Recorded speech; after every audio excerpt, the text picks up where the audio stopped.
Hello दोस्तों, welcome back to my YouTube channel study with Ankit. तो यह इतिहास का विभाजन यहाँ से हम शुरू करने वाले हैं इतिहास को। तो प्राचीन भारतीय इतिहास के विशद सामग्री को समझने योग्य बनाने के लिए इतिहासकार ने इसे 3 भागों में बांटा है। 3 भागों में कौन कौन से भाग हैं? एक है प्रागैतिहासिक काल, एक है आद्य ऐतिहासिक काल और एक है ऐतिहासिक काल। तो प्रागैतिहासिक काल में क्या होता है? जिस चीज़ का कोई लिखित विवरण नहीं मिलता है उसे प्रागैतिहासिक काल कहते हैं। जैसे पुरापाषाण काल, मध्य पाषाण काल, नवपाषाण काल। तो पाषाण काल की जितनी भी घटनाएं होती हैं वो सभी किसमें होती हैं? प्रागैतिहासिक काल में होती हैं। इसके बाद आद्य ऐतिहासिक काल। आद्य ऐतिहासिक काल में इसमें मतलब लिपि तो लिखी गई है लेकिन उसको अध्ययन किया नहीं जा सका, तो वह किस में आएगा? आद्य ऐतिहासिक काल में आएगा। और ऐतिहासिक काल में उसे लिखा भी जा सका है और पढ़ा भी जा सका है। जैसे वैदिक सभ्यता हो गई। तो वैदिक सभ्यता अर्थात सिंधु घाटी सभ्यता के बाद जो वैदिक सभ्यता होती है, अशोक पढ़ा जाता है, सभी वंश पढ़े जाते हैं, ये सभी किस में आते हैं? ऐतिहासिक काल में आते हैं। तो प्रागैतिहासिक काल क्या है? इस काल का इतिहास का पूर्णतः पुरातात्विक साक्ष्य से ही वो ज्ञात होता है, क्योंकि इस काल में कोई लिखित साक्ष्य उपलब्ध नहीं है। तो कोई लिखित साक्ष्य उपलब्ध नहीं है। मानव सभ्यता के इस प्रारंभिक काल को सुविधा अनुसार 3 भागों में बांटा गया है। प्रागैतिहासिक काल को एक पुरापाषाण काल, एक मध्य पाषाण काल, उसके बाद नवपाषाण काल। पुरापाषाण काल में क्या होगा? यहाँ पर केवल पत्थरों का उपयोग किया जाएगा। मध्य पाषाण काल में क्या होगा? इस पत्थर को छोटा बनाया जाएगा, धारदार बनाया जाएगा, जिससे चापिंग के नाम से जाना जाएगा। और नवपाषाण काल में यहाँ पर व्यक्ति खेती करना, पशुपालना और समाज का निर्माण करना नवपाषाण काल में सीख जाता है। ये सभी चीज़ें आगे बताई जाएंगी। अब यहाँ पर कुछ इम्पोर्टेंट फैक्ट हैं। तो प्रथम मानव जीवाश्म नर्मदा घाटी से प्राप्त हुए। नर्मदा घाटी से क्या हुए? जीवाश्म, इन्हीं जीवों का पता चला नर्मदा घाटी से। तो नर्मदा घाटी में यहाँ पर व्यक्ति के खोपड़ी अर्थात कंकाल मिले हैं। तो यहाँ पर व्यक्ति के खोपड़ी मिली है नर्मदा घाटी में, जहाँ से यह जीवाश्म का पता चलता है। तो पुरापाषाण के उपकरणों की भिन्नता के आधार पर 3 भागों में बांटा गया है। एक पूर्व पुरापाषाण काल, एक मध्य पुरापाषाण काल और एक उत्तर पुरापाषाण काल या उच्च पुरापाषाण काल में इसे बांटा गया है। और इसी में ही ताम्रपाषाण काल भी आता है नवपाषाण काल में। तो भीमबेटका की गुफा के चित्र पुरापाषाण कालीन है। यहाँ के चित्र जो हैं वो पुरापाषाण कालीन है। भीमबेटका की गुफा कहाँ है? एमपी में है। कहाँ पर? एमपी में है। पहिए का प्रयोग नवपाषाण काल में हुआ। ये बात पहिए का उपयोग का हुआ नवपाषाण काल में। कृषि का आविष्कार नवपाषाण काल में हुआ। अच्छा, पुरापाषाण काल ठीक है, कृषि का आविष्कार नवपाषाण काल में हुआ। पुरापाषाण काल में अग्नि की खोज हुई। और भारतीय उपमहाद्वीप में कृषि के प्राचीनतम साक्ष्य लहुरा देव से प्राप्त हुआ। प्राचीनतम साक्ष्य कृषि का कहाँ से प्राप्त हुआ? लहुरा देव। लहुरा देव कहाँ है? यूपी में। जबकि कोल्डिहवा से भी इसके साक्ष्य मिले हैं, लेकिन लहुरा देव में अभी हाल ताज में यह साक्ष्य प्राप्त हुआ, जिससे यह ज्ञात लगाया जा सकता है कि यह सबसे प्राचीनतम साक्ष्य के रूप में कृषि के लिए जाना गया है। कोल्डिहवा से किसके साक्ष्य मिलते हैं? तो धान के, चावल के साक्ष्य मिलते हैं। मानव द्वारा प्रयुक्त सर्वप्रथम अनाज क्या है? जौ है। मानव द्वारा आग का सर्वप्रथम प्रयोग नवपाषाण काल में किया गया। प्रयोग का अर्थ यह है कि नवीन अग्नि जलाना। ये कहाँ पर सीखा गया? नवपाषाण काल में, जबकि पूरा पाषाण काल में इसकी खोज हो चुकी थी, लेकिन नई आग जलाना नवपाषाण काल में सीखा। नवपाषाण युगीन प्राचीनतम बस्ती पाकिस्तान में स्थित बलूचिस्तान प्रांत के मेहरगढ़ में है। तो यह कहाँ पर है? मेहरगढ़ में। और मेहरगढ़ से ही खेती के साक्ष्य मिले हैं। मेहरगढ़ से ही खेती के साक्ष्य मिले हैं। खेती के साक्ष्य कहाँ से मिले हैं? मेहरगढ़ से के साक्ष्य। मेहरगढ़ से कृषि के प्राचीनतम साक्ष्य मिले हैं। पशुपालन का प्रारंभ कहाँ पर हुआ? मध्य पाषाण काल में हुआ। लेकिन मध्य पाषाण काल में किसका प्रारंभ हुआ? पशुपालन का प्रारंभ हुआ। अच्छा, पशुपालन के साक्ष्य कहाँ से मिले हैं? तो एमपी से मिला गया है और राजस्थान के बागोर से मिला है और एमपी के आदमगढ़ से। पशुपालन के साक्ष्य आदमगढ़ और बागोर कहाँ पर? राजस्थान में। यहाँ से इसके साक्ष्य मिले हैं।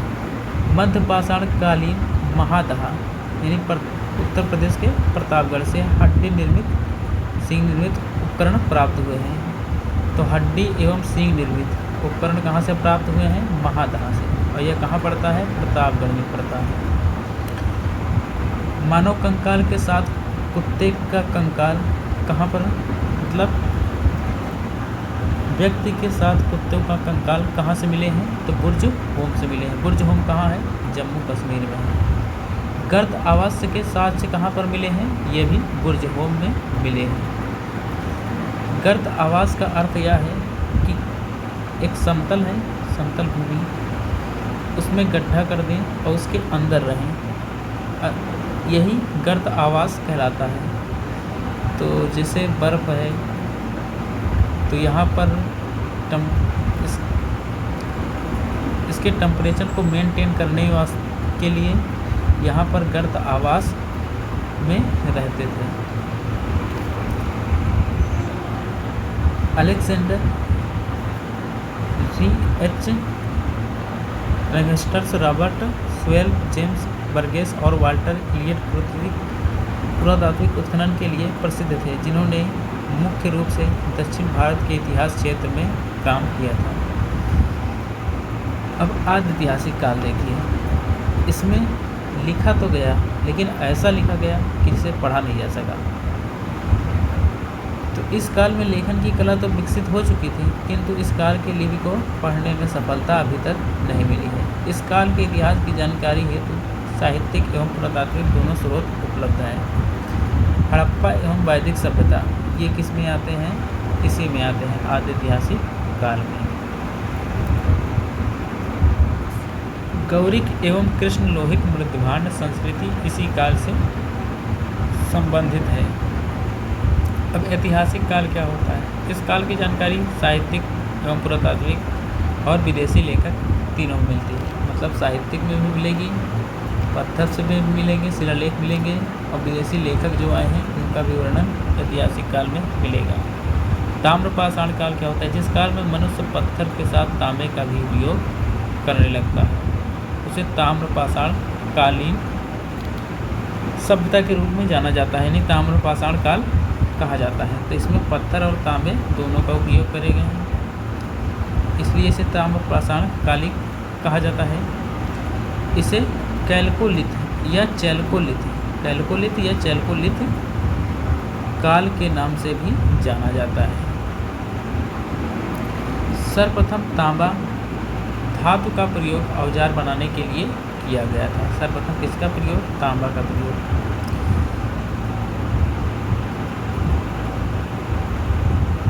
मालवा मृदभांड ताम्रपाषाण मृदभांड में उत्कृष्टतम माने गए हैं। 11वें स्थलों में सबसे बड़ा कौन है? दैमाबाद। 11वें स्थलों में सबसे बड़ा कौन है? दैमाबाद। दैमाबाद कहाँ पर है? महाराष्ट्र, बम्बई में। आहड़ का प्राचीनतम नाम ताम्बवती अर्थात तांबावली जगह है। महाराष्ट्र में मृतकों को उत्तर से दक्षिण रखकर घरों के फर्श के नीचे दफनाया जाता था। ये भी इम्पोर्टेंट पॉइंट है। तो इसके साक्ष्य कहाँ से मिले हैं? उत्तर से इन्हीं दफनाने के साक्ष्य तो यहाँ महाराष्ट्र से मिले हैं। सभी ताम्रपाषाण समुदाय चाकों पर बने काले व लाल मृदभांडों का प्रयोग करते थे। तो ताम्रपाषाण में किसके प्रयोग? रेड और ब्लैक, ये दो प्रकार के मृदभांड पाए जाते थे। सबसे बड़ी ताम्र निधि मध्य प्रदेश के गुंगेरिया से प्राप्त हुई है। नोट में क्या है? मनुष्यों द्वारा तांबा, कांसा और लोहे धातुओं का प्रयोग किया गया। तांबा जहाँ पर प्रयोग किया गया उसे ताम्रपाषाण काल, कांसा जहाँ पर वहाँ पर कांस्य युगीन सभ्यता, और लोहे जहाँ पर वहाँ पर लौह युगीन सभ्यता। अब ताम्रपाषाणकालीन स्थल नवदा टोली का उत्खनन SD संकालिया ने कराया था। तो ताम्रपाषाण कालीन जो स्थल है और उसमें कौन सा स्थल? नवदा टोली। इसका उत्खनन किसने कराया था? तो HD संकालिया ने कराया था। ये प्रागैतिहासिक काल हुआ। इसमें क्या क्या पढ़ा गया? वो प्रागैतिहासिक काल में पुरापाषाण काल, मध्यपाषाण काल, नवपाषाण काल और ताम्रपाषाण काल के बारे में पढ़ा गया। तो प्रागैतिहासिक काल क्या होता है? जिस काल में कोई लिखित साक्ष्य न मिला हो उसे प्रागैतिहासिक काल कहते हैं। आद्य ऐतिहासिक काल में वैदिक सभ्यता आती है और सिंधु घाटी सभ्यता आती है। मतलब लिखा तो गया लेकिन पढ़ा नहीं जा सका आज तक। वो किस में आती है? आद्य ऐतिहासिक काल में आती है। कुत्ते के साथ मालिक को दफनाया कहाँ पर मिला है? गुर्जहोम में। गर्तावास के साक्ष्य गुर्जहोम में। शव को दफनाने के साक्ष्य महाराष्ट्र में। तो ये सभी चीज़ें कृषि के साक्ष्य मेहरगढ़ में। सबसे प्रयुक्त या सबसे पहले किस फसल को उगाया जाता था? तो जौ को, उसके बाद गेहूँ। इसके साक्ष्य कहाँ पर मिले हैं? मेहरगढ़ में। अब आगे देखिए आद्य ऐतिहासिक काल में। आद्य ऐतिहासिक काल में सबसे पहले सिंधु घाटी सभ्यता आती है। सिंधु घाटी सभ्यता, सिंधु सभ्यता आद्य ऐतिहासिक सभ्यता है क्योंकि इसमें लिखा तो गया लेकिन अध्ययन नहीं किया जा सका। सिंधु सभ्यता काल रेडियो कार्बन तिथि निर्धारण के आधार पर 2300 से 1750, 1750 साढ़े 23 है। 1750 और 23.5 ये कार्बन C14 के अनुसार एकदम फैक्चुअल डेट दी गई है। कार्बन C14 के अनुसार 2350 से 1750। हालांकि NCERT में इसे अलग दिया गया है लेकिन अधिकतर मान्य यही होगा। आगे देखिए काले रंग की आकृति चित्रित लाल मृदभांड हड़प्पा सभ्यता की विशेषता है। काले रंग की आकृति से चित्रित मृदभांड लाल मृदभांड। तो लाल मृदभांड काले रंग से आकृति बनाई गई है और वह कैसा मृदभांड है? लाल है। तो इसके विशेषता है ये कहाँ पर? सबसे पहले हड़प्पा की सभ्यता में। सिंधु सभ्यता सर्वाधिक पूर्वी पुरास्थल हिंडन नदी के किनारे आलमगीरपुर। यहाँ पर अगर इसका देखा जाए विस्तार तो ये सबसे पहली बात त्रिभुजाकार थी। और अगर इसे 4 भागों में से डिवाइड किया जाए तो ये हो जाएगा उत्तर, ये दक्षिण, ये पूरब, ये पश्चिम। उत्तर में मांडा आता है। मांडा किस नदी के किनारे है? चिनाब।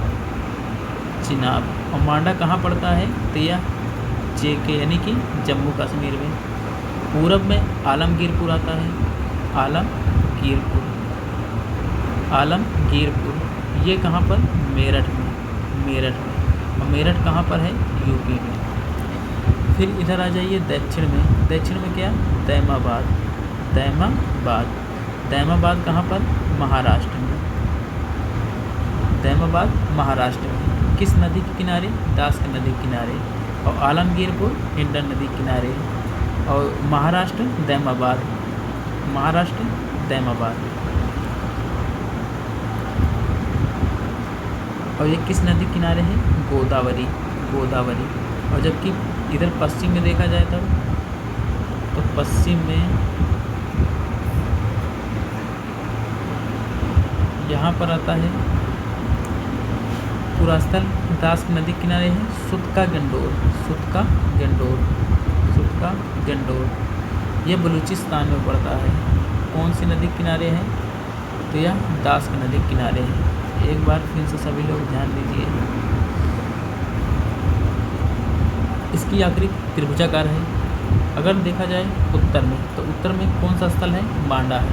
किस नदी किनारे? चिनाब। कहाँ पर? जम्मू कश्मीर में। अगर पूर्व में देखा जाए तो आलमगीरपुर। किस ज़िले में? मेरठ।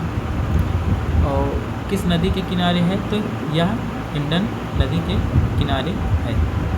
फिर नीचे देखा जाए दक्षिण में तैमाबाद, यह महाराष्ट्र में पड़ता है। किस नदी किनारे?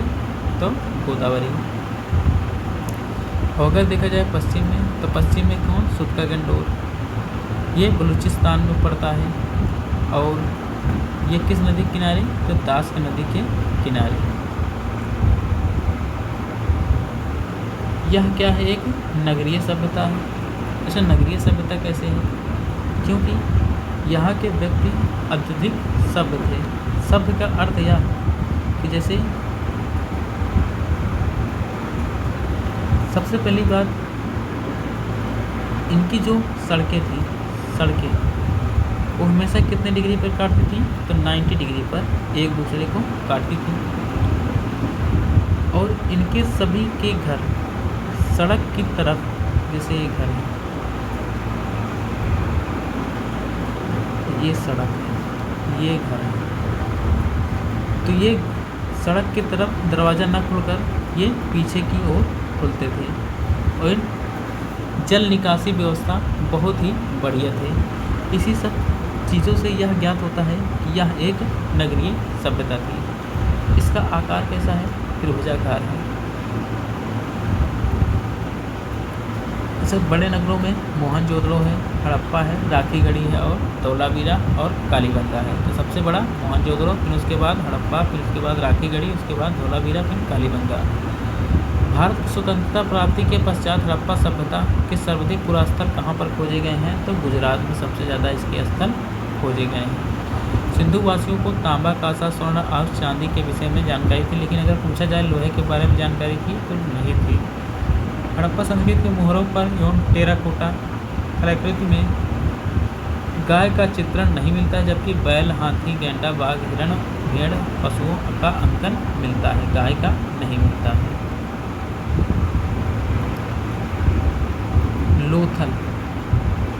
लोथल क्या है? एक बंदरगाह है। लोथल से गोदीवाड़ा के साक्ष्य मिले हैं।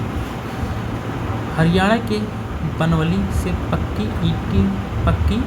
मिट्टी की बनी हुई हल की आकृति मिली है।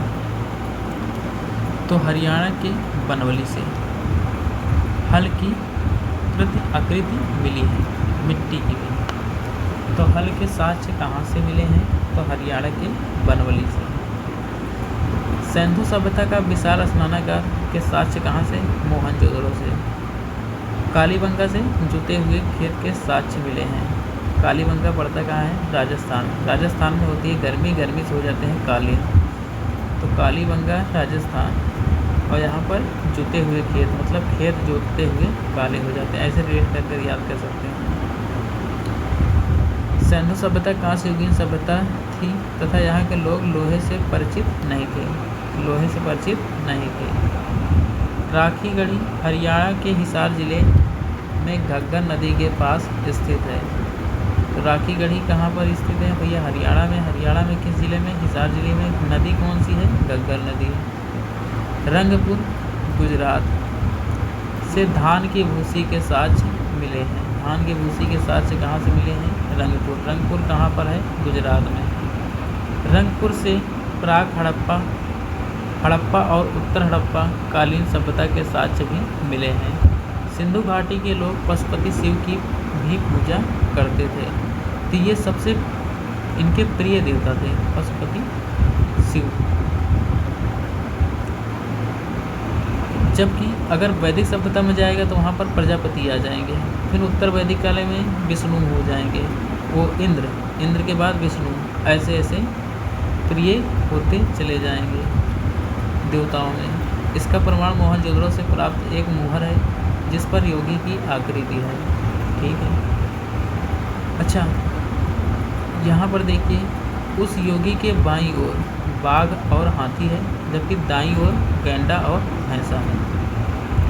योगी के सिर पर एक त्रिशूल जैसा आभूषण है, इसके 3 मुख हैं। मार्शल महोदय ने रुद्र शिव से संबोधित किया है। किससे संबोधित किया है? रुद्र शिव से। सैंधो सभ्यता की सड़कें एक दूसरे को 90 डिग्री पर काटती थी, मतलब समकोण पर काटती थी। लोथल की खोज किसने की थी? SR राव ने। लोथल को लघु हड़प्पा या मोहनजोदड़ो भी कहा जाता है। तो लोथल को लघु हड़प्पा तथा लघु या फिर लघु मोहनजोदड़ो भी कहा जाता है। नगर विन्यास के आधार पर यहाँ से फारस की मुहरें भी मिली हैं, क्योंकि यह व्यापारिक केंद्र था, यह बंदरगाह था।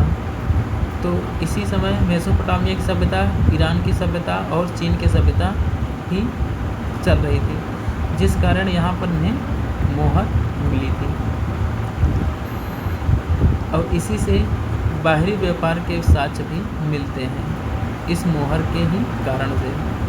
राखीगढ़ी सैंधो सभ्यता का सबसे बड़ा पूरा स्थल है। तो राखीगढ़ी सैंधो सभ्यता का सबसे बड़ा पूरा स्थल है। भारतीय पुरातत्व सर्वेक्षण विभाग के महानिदेशक कौन हैं? सर जॉन मार्शल हैं। Sir John Marshall. 1921 में दयाराम साहनी ने किसकी खोज की थी? हड़प्पा की खोज की थी। और किस नदी के किनारे है? तो रावी नदी। रावी नदी के बाएं तट पर पड़ता है कहाँ पर? पंजाब का हिस्सा है, लेकिन अब वह पाकिस्तान में है। पहले यह पंजाब का हिस्सा होता था। 1922 में राखालदास बनर्जी ने किसकी खोज की थी? तो सिंधु सभ्यता की दाहिनी ओर मोहनजोदड़ो के टीले के पता लगाया था। राखालदास बनर्जी ने किसकी खोज की थी? मोहनजोदड़ो की। ये कहाँ पड़ता है? सिंध प्रांत में, ननकाना जिले में पड़ता है। अच्छा, इसका शाब्दिक अर्थ क्या होता है? मृतकों का टीला। वस्त्रों के लिए किसका उपयोग करते थे? कपास का उपयोग करते थे। सिंधु घाटी सभ्यता में कपास उत्पादन का प्रमाण मिले हैं। तो कपास का सर्वप्रथम मतलब उत्पादन हुआ, यह इसके साक्ष्य कहाँ मिले हैं? सिंधु घाटी सभ्यता से। मोहनजोदड़ो से सूती वस्त्र के साक्ष्य मिले हैं। मोहनजोदड़ो से कुबड़ वाले बैल की आकृति पर मुहर मिली है। सिंधु सभ्यता के मुहरों में सर्वाधिक अंकन एक सिंग वाला पशु का होता था, बाद में कुबड़ वाले बैल का अंकन। मोहनजोदड़ो से कांसे की नर्तकी जो मिली है, जिसका आकार 10.5, 5 और 2.5। मोहनजोदड़ो से पुजारी की धड़ वाली मूर्ति मिली है। पुजारी की धड़ की मूर्ति भी मोहनजोदड़ो से मिली है। मोहनजोदड़ो से अन्नागार प्राप्त हुआ है। यह सैंधो सभ्यता की सबसे बड़ी इमारत है। तो सैंधो सभ्यता की सबसे बड़ी इमारत कौन सी है? अन्नागार है। कालीबंगा से नक्शीदार ईंटें के उपयोग मतलब साक्ष्य मिले हैं। वक्राकार ईंट कहाँ से मिली है? चनहूदड़ो से। और लोथल एवं कालीबंगा से किसके? अग्निकुंड के भी साक्ष्य मिले हैं। मोहनजोदड़ो से एक बृहद स्नानागार प्राप्त हुआ है, जिसके मध्य स्थित स्नान कुंड इतनी लंबाई, इतनी चौड़ाई और इतनी गहराई है। 1188, 7.01, 2.43, 11.08, 7.01 और 2.43। और लोथल और चनहूदड़ो से मनके बनाने के कारखाने भी मिले हैं। अच्छा, ये कारखानों के लिए चनहूदड़ो ज़्यादा प्रसिद्ध था। किसके लिए? कारखाना के लिए। इसे हड़प्पा सभ्यता की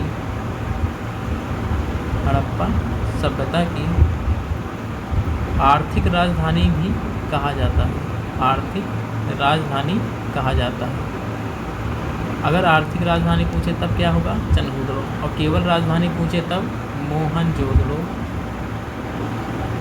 होगा। अच्छा, इसकी लिपि कैसी थी, तो लिपि थी भाव चित्रात्मक। सिंधु सभ्यता के वासियों में नगरों घरों के विन्यास किस पद्धति में थे, ग्रिड पद्धति में। घरों के दरवाजे मुख्य रोड पर न खुलकर पीछे की ओर खुलते थे। लोथल मात्र एक ऐसा शहर था जहां दरवाजे आगे की ओर खुलते थे। ये इम्पोर्टेंट है भैया। सिंधु सभ्यता में मुख्य फसलें गेहूँ जौ थी, गेहूँ जौ। रंगपुर एवं लोथल से चावल के दाने के साक्ष्य मिले हैं, जिनसे घर धान की खेती के प्रमाण मिलते हैं। अच्छा, तौल के लिए किसका उपयोग किया जाता था, मतलब 16 के गुणज में ही यह एक रेशियो होता था। सिंधुवासी यातायात के लिए 2 4 पहियों बैलगाड़ी, भैंसे गाड़ी आदि का उपयोग करते थे।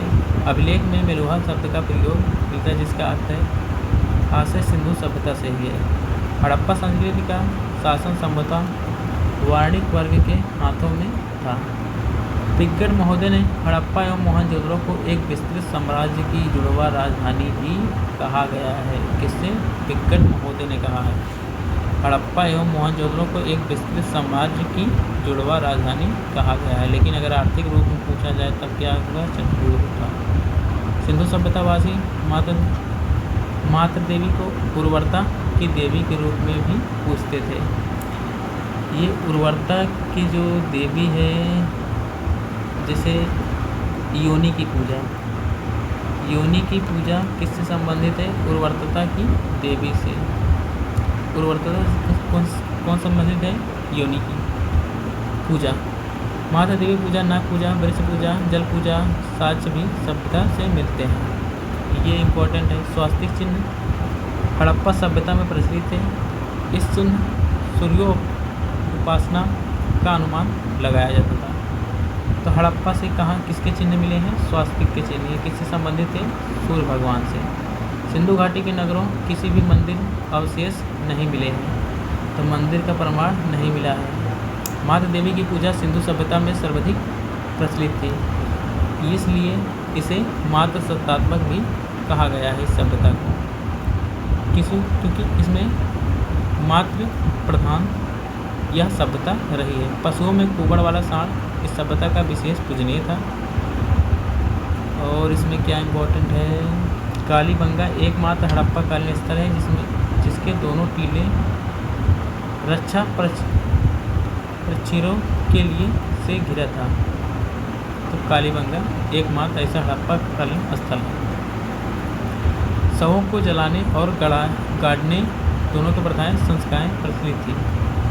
हड़प्पा में सबसे ज़्यादा शव को दफनाने में और मोहनजोदड़ो में जलाने में, यहाँ से उसके साक्ष्य मिले हैं। हड़प्पा को दफनाने में हड़प्पा में और मोहनजोदड़ो को जलाने में। लोथल से 3 एवं कालीबंगा से 1 युगल समाधियाँ के साक्ष्य मिले हैं। मतलब 3 लगातार लोथल से, कालीबंगा से 2 जन। सिंधु सभ्यता के विनाश हेतु जलवायु परिवर्तन का मुख्य कारण माना गया है। सिंधु सभ्यता के पतन कारण और उनके मानने वाले विद्वान, तो जलवायु किसने माना है, एक स्टाइन है भैया, आरएल स्टाइन। और बाढ़ से मैके मार्शल ने। अब आर्यों का आक्रमण गार्डन चाइल्ड और व्हीलर। और पर्यावरण परिवर्तन दिमित्र मेव। अब यहाँ पर देखिए भैया कौन सी नदी के किनारे कौन सा स्थल बसा है, तो हड़प्पा किस नदी के किनारे, रवि, रोपण, सतलज, लोथल, भोगवा। ये इम्पोर्टेंट नहीं है। रंगपुर, सुखभादर, उड़ाल,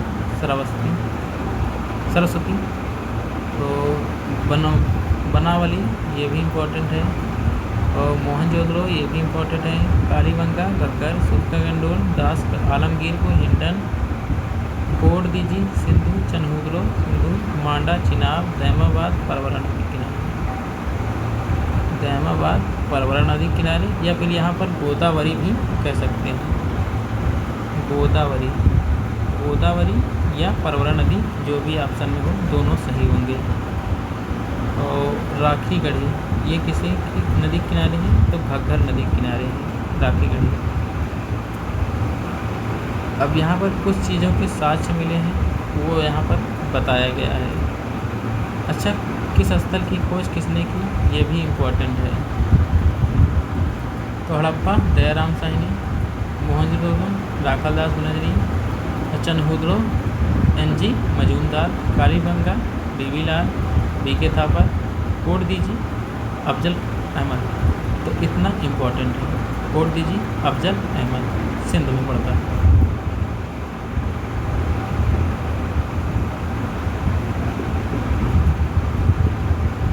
और रंगपुर SR राव, रोपड़ जगदत्त शर्मा, लोथल SR राव, आलमगीरपुर जगदत्त शर्मा, सुटका गंडोल RL स्टाइन, बनवाली रविंद्र सिंह इष्ट, और धौलावीरी JP जोशी।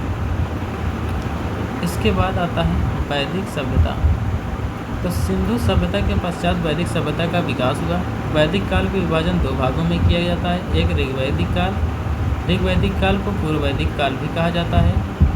इसका वैदिक सभ्यता का टाइम पीरियड चला था 1500 BC से 600 BC तक चला था, जिसे इसे दो भागों में इसलिए बांटा गया क्योंकि पूर्व वैदिक काल में या फिर इसे ऋग्वैदिक काल में लोहे की खोज नहीं हुई थी, और लोहे की खोज न होने के कारण इसमें कृषि प्रधान नहीं था, पूर्व पशुपालन में प्रथम था। जबकि उत्तर वैदिक काल में लोहे की वस्तुओं बनने के कारण औद्योगिकरण हुआ, जिससे कृषि अपने चरम सीमा पर रही।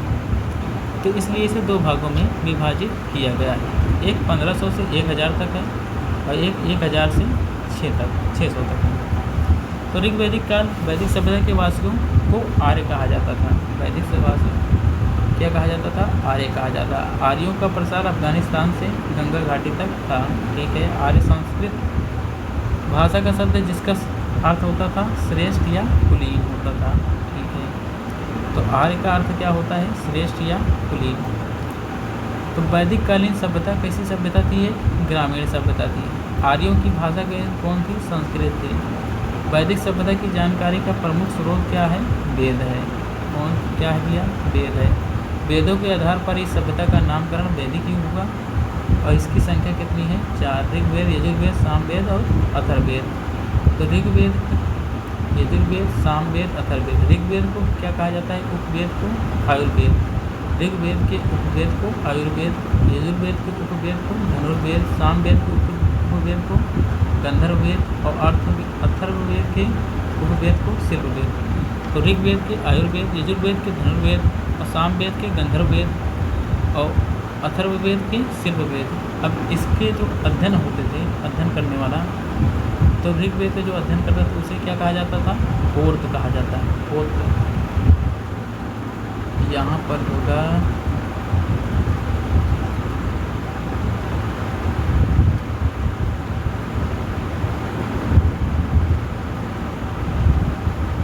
होत्र। तो ऋग्वेद का अध्ययन जो करता था पुरोहित उसे क्या कहते थे? होत्र। यजुर्वेद का अथर्ववेद और सामवेद का उद्गाता और अथर्ववेद को ब्रह्मा। ये सब अथर्ववेद को ब्रह्मा, सामवेद को उद्गाता, यजुर्वेद को अथर्ववेद। 4 वेदों को सम्मिलित रूप को संहिता कहा जाता है। 4 वेदों के सम्मिलित रूप को क्या कहा जाता है? संहिता कहा जाता है। वेदों में सर्वाधिक महत्वपूर्ण एवं प्राचीन वेद कौन सा है? ऋग्वेद है। ऋग्वेद की रचना ऋग्वैदिक काल में हुई थी। ठीक है भैया। और ऋग्वेद के बाद जो बचते हैं ऋग्वेद, यजुर्वेद, सामवेद, अच्छा बचते नहीं हैं, ऋग्वेद, यजुर्वेद, सामवेद, अथर्ववेद को छोड़ने के बाद भी तीनों का समूह क्या कहलाता है? वेद त्रयी कहलाता है। वर्ण शब्द का सर्वप्रथम उल्लेख कहाँ पर हुआ? ऋग्वेद में हुआ। लेकिन इस समय ये जो वर्ण व्यवस्था थी ये कर्म के आधार पर थी, कर्म के आधार पर, जबकि उत्तर वैदिक काल में यह जन्म के आधार पर हो जाती है। उत्तर उत्तर वैदिक काल में किसके आधार पर हो जाती है? जन्म के आधार पर हो जाती है। प्रारंभ में 3 वर्णों का उल्लेख मिलता है, ब्राह्मण, क्षत्रिय और वैश्य।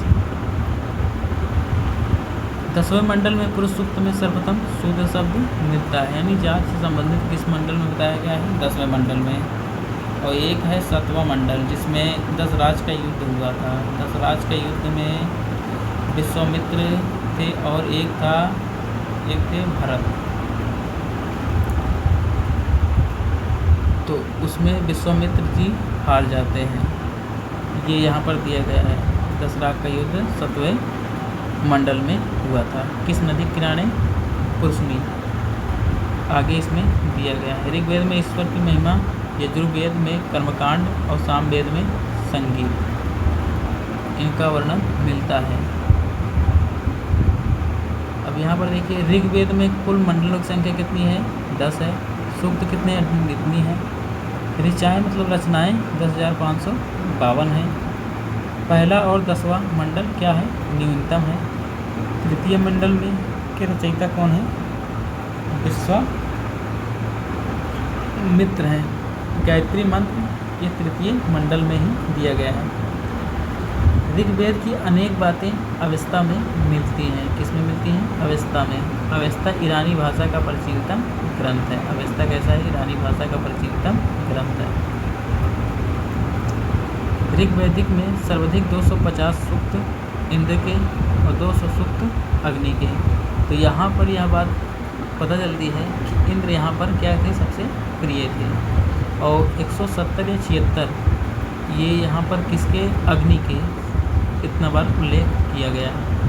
ऋग्वैदिक काल के 9 मंडल में सोम को समर्पित है। 9 मंडल ऋग्वैदिक के 9 मंडल में सभी 114 सूक्त सोम को समर्पित है। यज्ञ संबंधी विधि विधान का उल्लेख किसमें मिलता है? यजुर्वेद में मिलता है। यजुर्वेद को 2 भागों में, एक शुक्ल यजुर्वेद और कृष्ण यजुर्वेद।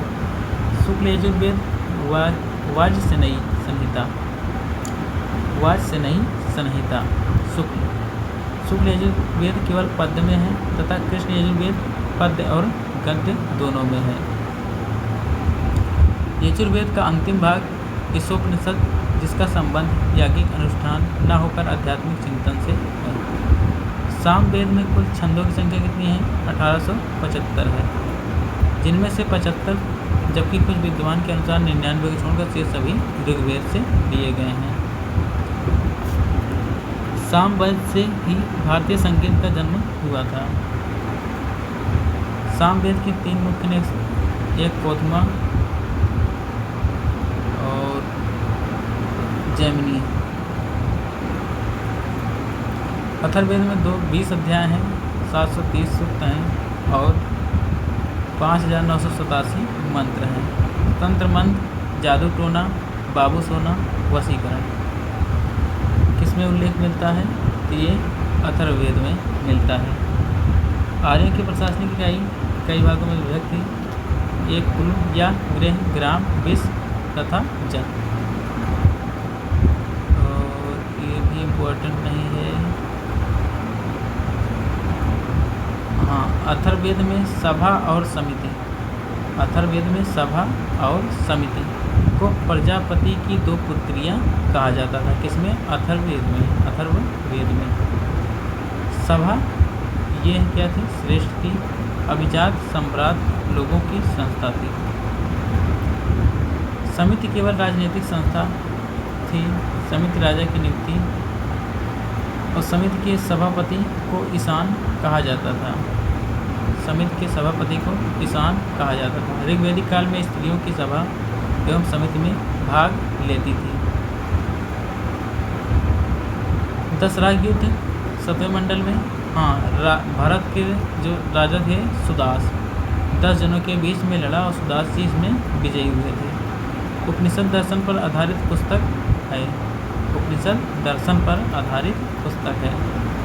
उपनिषदों को वेदांत भी कहा जाता है। उपनिषदों को क्या कहा जाता है? वेदांत कहा जाता है। उपनिषदों में प्रथम बार मोक्ष की चर्चा होती है।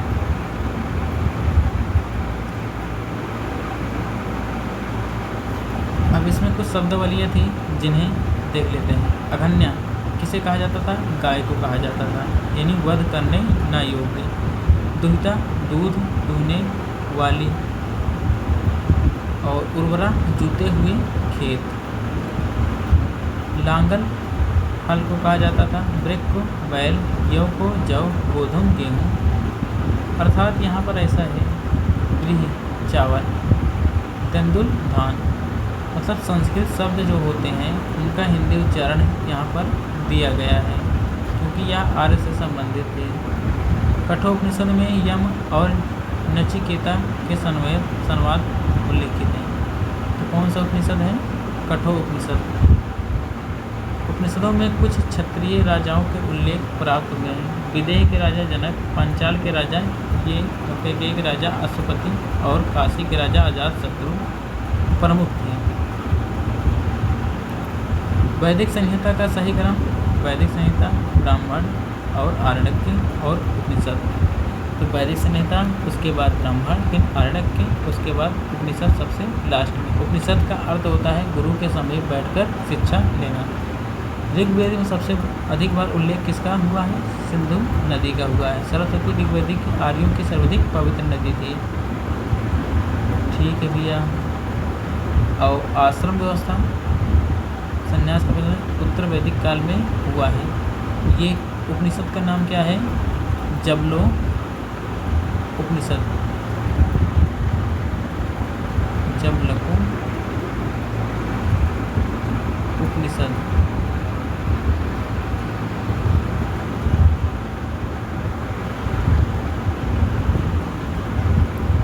वरुण देवता को वैदिक सभ्यता में ऋत नैतिक व्यवस्था का प्रधान माना जाता था। तो आर्यों का समाज कैसा था? पितृ प्रधान था।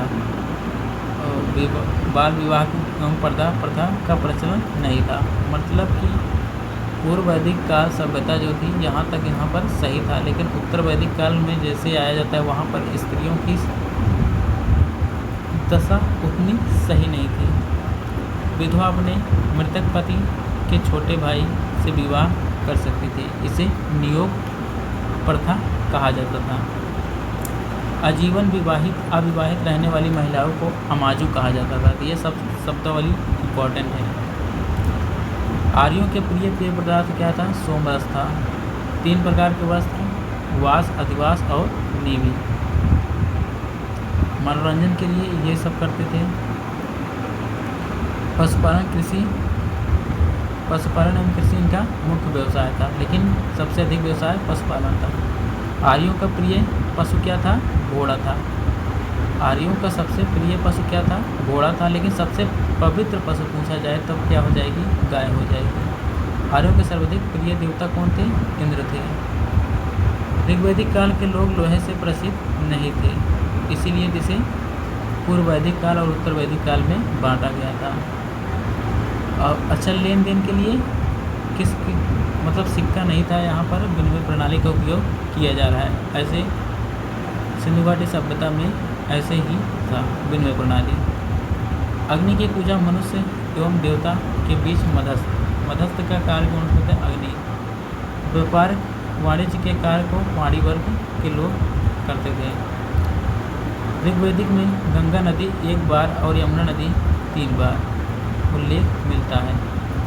मुंडको उपनिषद से यज्ञ की तुलना टूटी नाव से की गई है।